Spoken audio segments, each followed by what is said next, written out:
Thank you for joining me tonight in this magnificent setting.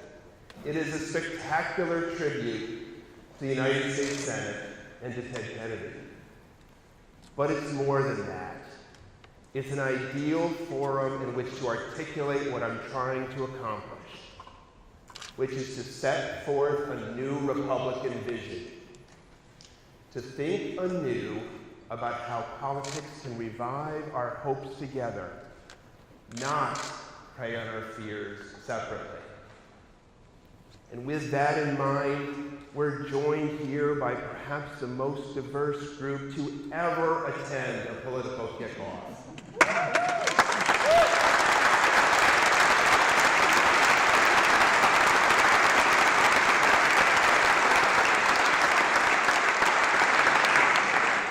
Democrats, independents, and of course my fellow Republicans, African Americans, Caribbean Americans, Asian Americans, Latino Americans, Euro Americans, and people representing all faiths or no faith at all. You see, it's in my DNA to bring people together. It's what I've done my entire adult life. I stand before you to express a simple yet enduring principle. As Americans, no matter where we come from or what our experiences are, we are one people.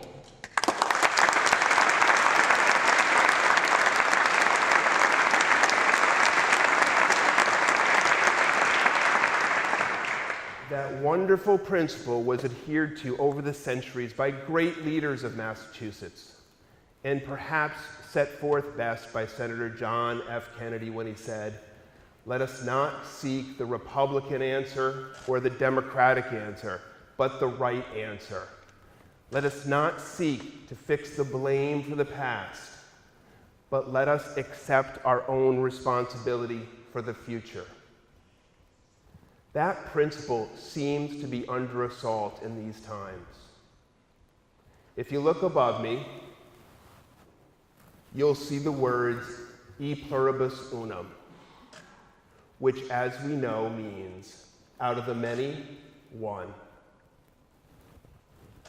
As a nation, we've long aspired to live up to this saying, but all too often, and particularly today, we're falling short. We're torn by internal dissension and bitter partisanship.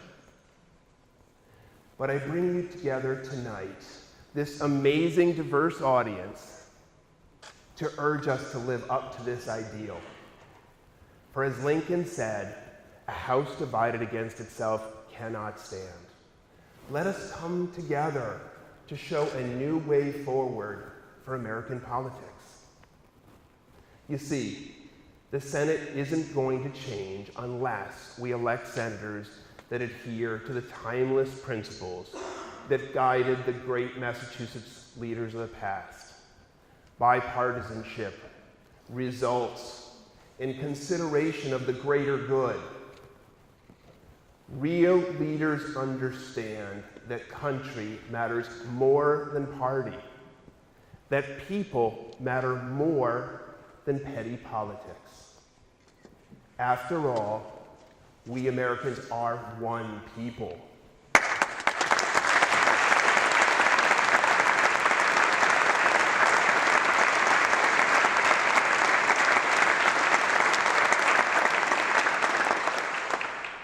But Elizabeth Warren has abandoned that core principle in favor of bitter partisanship, and therefore she doesn't deserve re-election.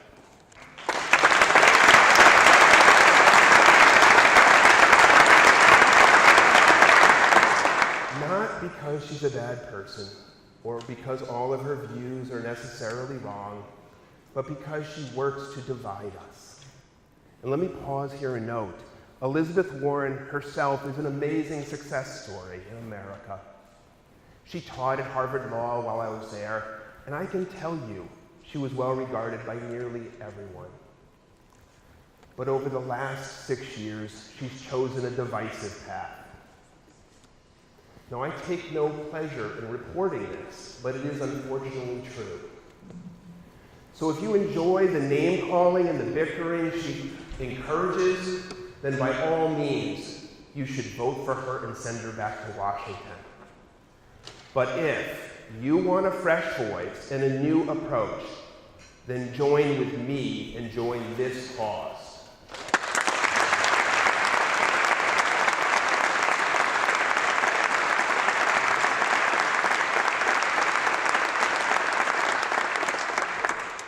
For as you know, earlier today, I made an announcement that I'm running to be the next senator of this great Commonwealth of Massachusetts.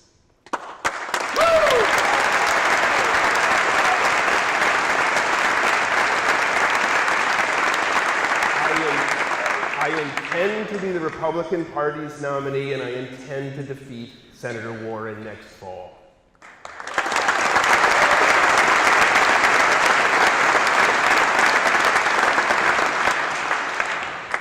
Massachusetts needs to lead again, to show the rest of the country that this age of division must give way to an era of unity and a time of reconciliation.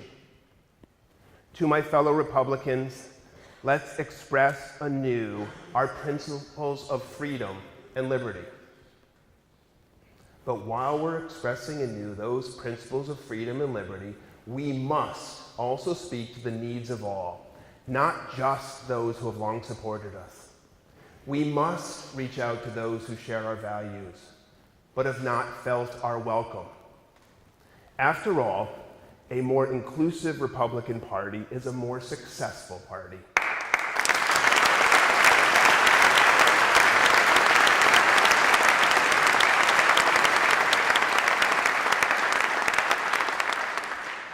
To the independents of Massachusetts, I share your frustration with the extremists on both sides. You chose independence to support the leader who makes the most sense for you and for your values. I'm that candidate.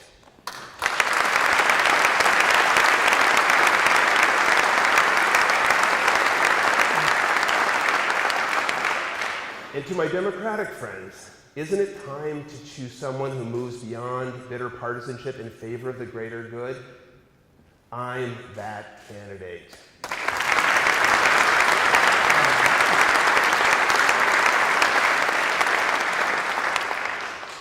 Now, as I'm traveling the state, people ask me, are you sure you want to do this?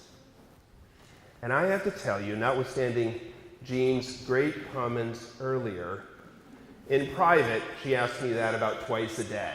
And there are good reasons, by the way. But I do, and let me tell you why.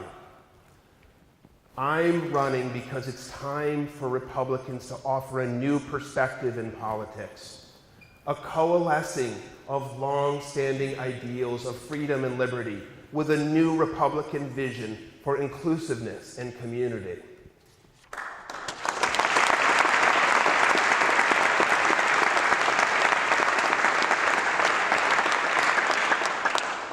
First time I've gotten to peek over to see my mom over there. Hi, Mom. I bring to this campaign the values instilled by my family: love of God, love of neighbor, the virtue of hard work, and the principle that each American has something important to contribute, and we all must work together. What will I bring to the Senate? A belief in our people that causes me to favor less government rather than more. A certainty that our economy and each of us benefits from lower taxes and less regulation. A conviction that the free enterprise system, whatever its limitations, brings greater prosperity and freedom than all the alternatives. A promise to pursue fiscal responsibility. We've run up a $20 trillion debt that's growing every day. Is this the legacy that we want to leave to our children? A commitment to freedom of speech and freedom of religion, as the safest space for all of us is under the protection of our Constitution. A devotion to a strong America, so that we're prepared to defend our citizens at home and abroad. and insistence for the sake of the country that senators, like Bill Belichick tells us, do their jobs.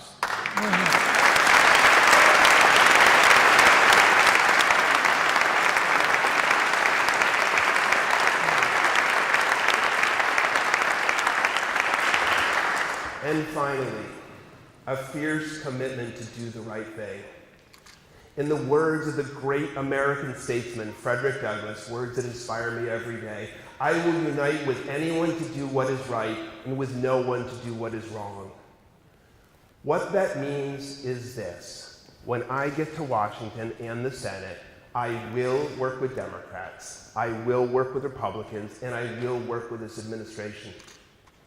Only to do what is right, to advance our state and nation, to make us stronger by making sure no one is left out and no one is left behind.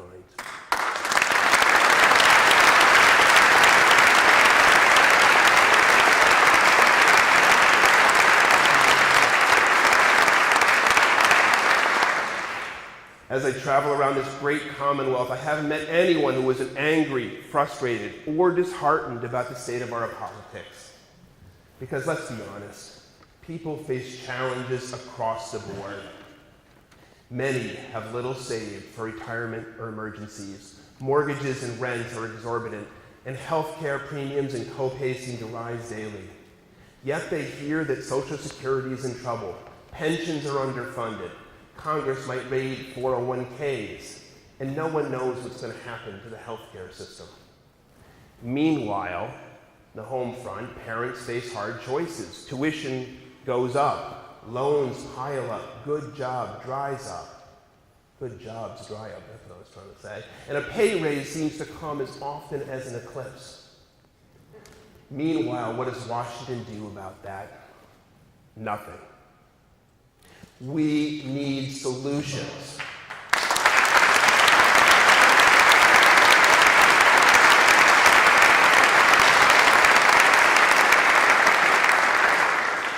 But it's not another government program I have in mind. It's to regulate sensibly, reduce taxes, unleash our entrepreneurs, compete globally, and make jobs and incomes rise again for everyone. Because know this, slicing a small pie differently just makes someone else hungry.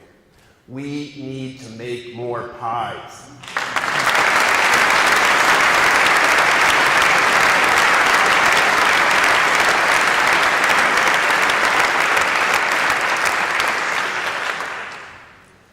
Senator Warren sees government programs as the solution for everything. She actually supports Bernie Sanders' plan to have the government run all of health care, which will require a tax increase greater than $1 trillion. They won't tell you all that because it all sounds good until somebody has to pay for it, and then we all have to live with it. And the fact is, just to be honest here, if another big government program would actually solve our problems, I'd be in favor of it. But I see a world in which people are at their best when they're free to pursue their dreams, to invent, create, invest, labor, produce.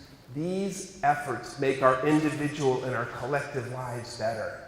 That freedom gives rise to our progress. After all, everyone has something to add to our great country.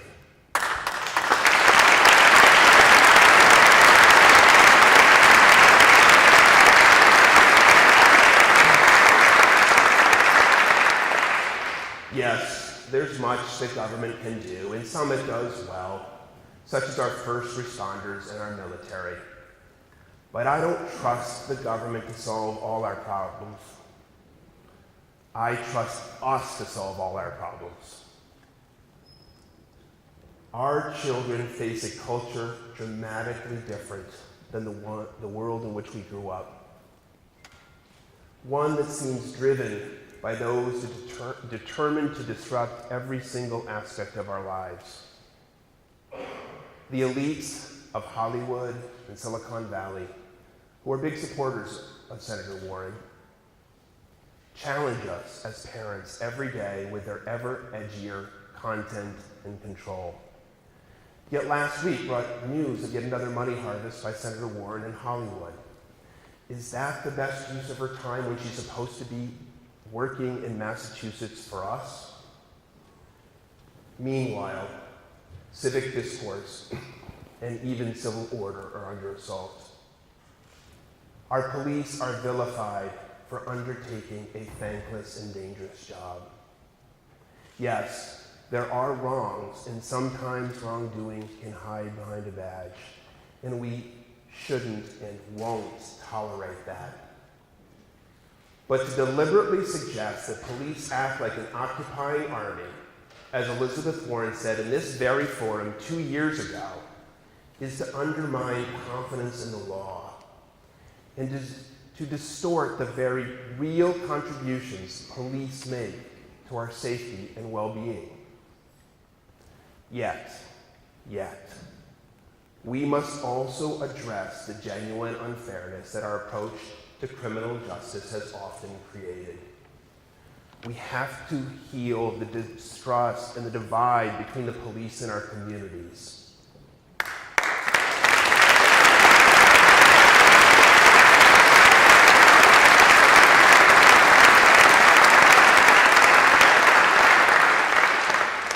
And we've locked up far too many for far too long. And they are released into a society ill-prepared for their return. It's an unconscionable waste of our youth. We don't invest in education, mental health services, and job opportunities for those who need our help. Then it's an invitation to social disaster for all of us. So yes, there's much to worry about, and there's much to do. Yet our leaders seem more obsessed with social wars over so-called safe spaces or bathrooms in our schools. And some call our fellow citizens deplorables, as if they're subhuman. I have a different term for our fellow citizens on both sides of the aisle. I call them admirables.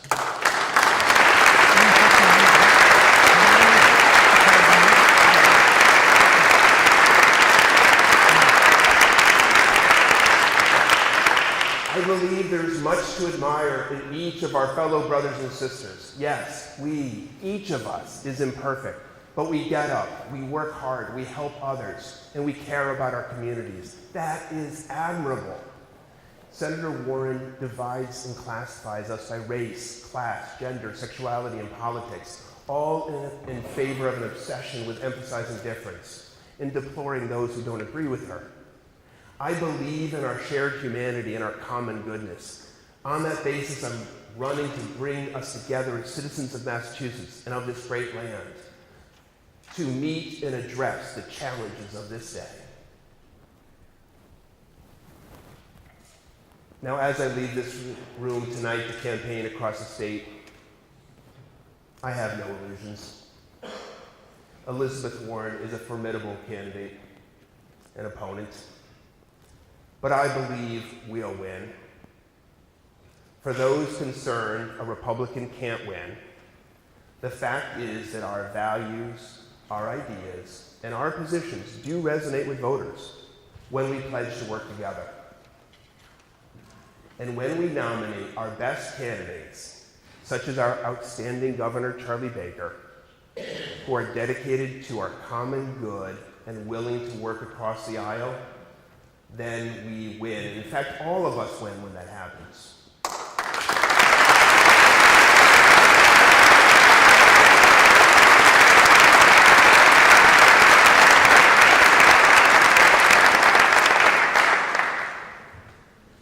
I can and I will work with you, this group, and beyond in this state, to bridge the racial and social divides that have for so long stymied our party and our country.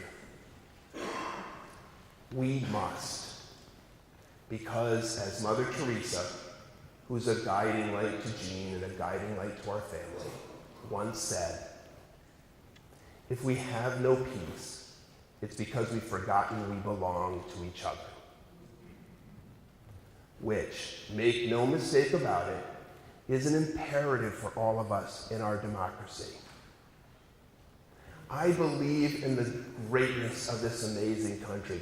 I love this nation with all of its variety, diversity, and in all of that, its possibility.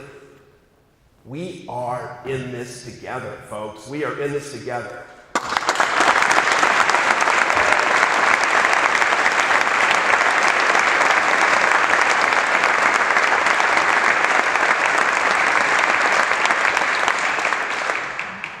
So in closing, I ask for your support and commitment to victory, and to join us in this cause.